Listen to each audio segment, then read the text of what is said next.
the most expensive home on the planet.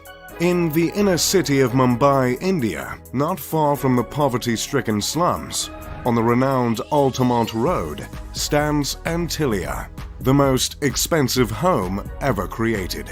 This home ascends 27 stories, stretching 568 feet high, granting the massive structure with prime views of the Arabian Sea.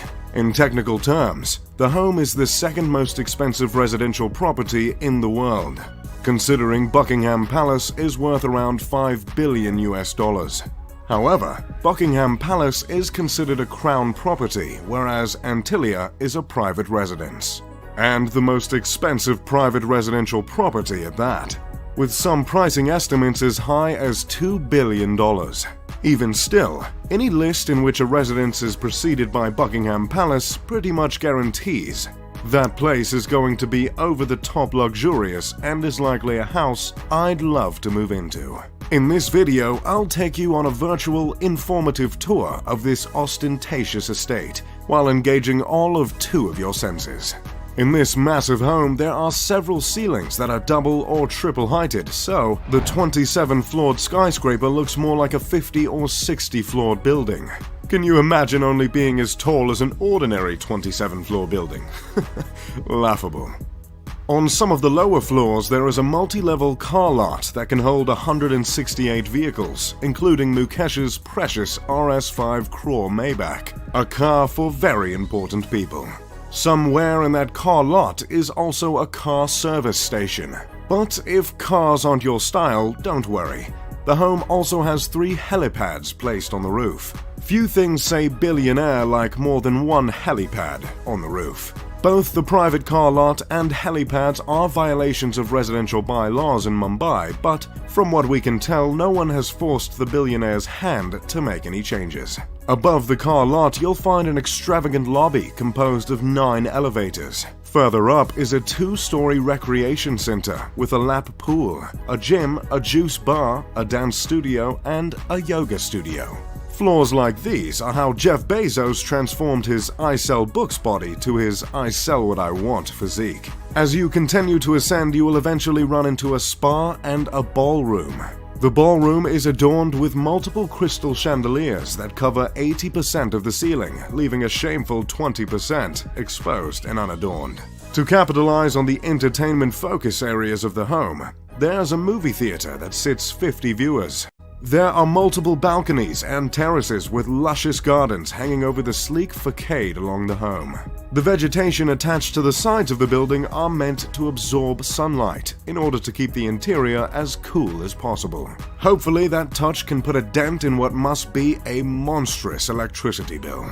As if all this luxury wasn't enough of an escape from the hot, busy streets of Mumbai, the home comes fitted with an ice room equipped with a snow generator, meant to mimic a winter wonderland, a creative addition rivaled only by the likes of Willy Wonka.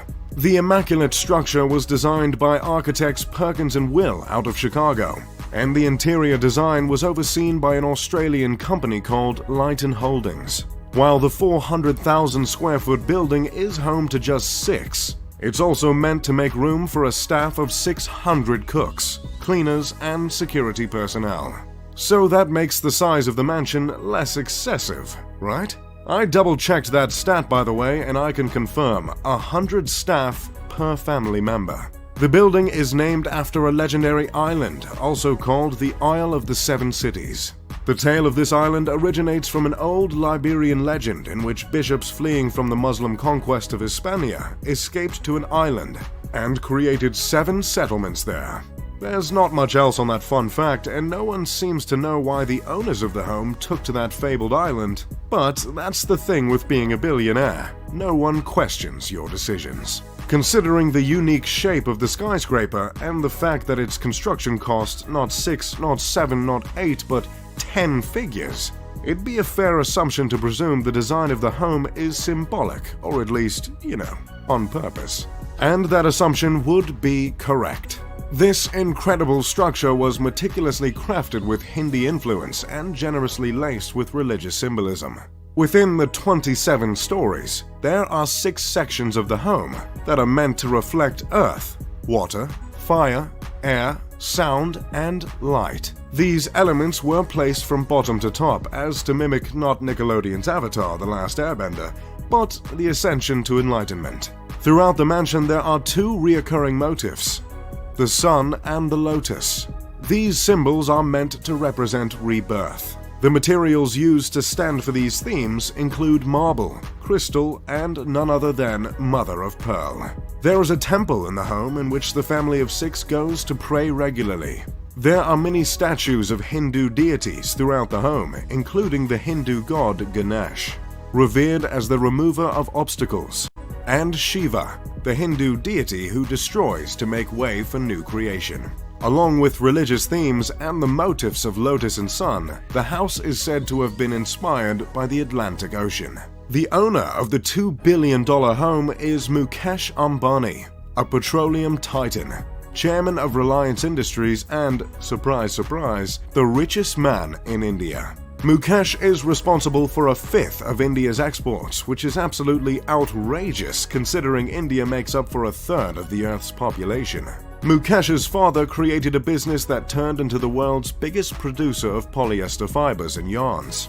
Mukesh multiplied his inheritance many times over to become one of the richest men in all of Asia. For years, Mukesh was a member of the top 10 richest people in the world, and during one surge in India's stock market in 2007, he was believed to be the richest man on the planet. But as of recently, he sits comfortably at the 20th spot. Mukesh is worth $40.1 billion and is 61 years old. Did someone ask for a list of the richest people on the planet? Okay, here it is. Number 1. Jeff Bezos, Amazon. Number 2. Bill Gates, Microsoft. Number 3. Warren Buffett, Berkshire Hathaway. Number 4. Bernard Arnault, Louis Vuitton. Number 5. Amancio Ortega, Zara. Number 6. Carlos Slim Helou and family. Number 7. Mark Zuckerberg, Facebook. Number 8. Larry Ellison, Oracle. Number 9. Larry Page, Alphabet, co-founder of Google. Number 10. Charles Koch, Koch Industries.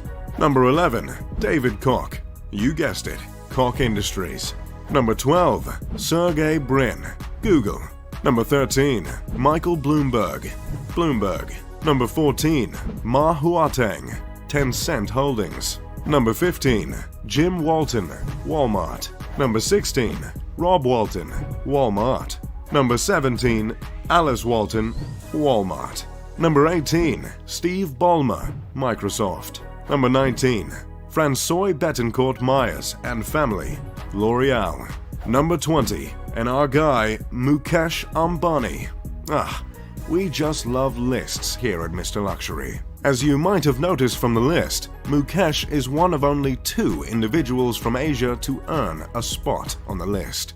Mumbai is the commercial capital of India and is also called the city that never sleeps because I guess they didn't know that slogan was already taken. This city is also home to the entertainment industry in India, so it's commonly known as Bollywood, yet another thing they ripped from the United States.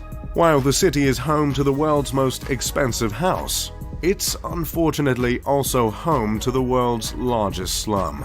The popular film Slumdog Millionaire was set in Mumbai. The public reception of the house's creation has been harsh at best. I believe offending neighbors comes standard when you're creating a home worth over $1 billion, but there is certainly warrant for any offense taken in this particular case, I must admit. While the house was built on the richest stripe of land in the city, it's hard to not notice the contrast in a city like Mumbai, with such depths of poverty just blocks away. Gyan Prakash told the New York Times in 2010 that the home is in a way reflective of how the rich are turning their faces away from the city. In Mumbai, 40% of children under the age of 5 are underweight.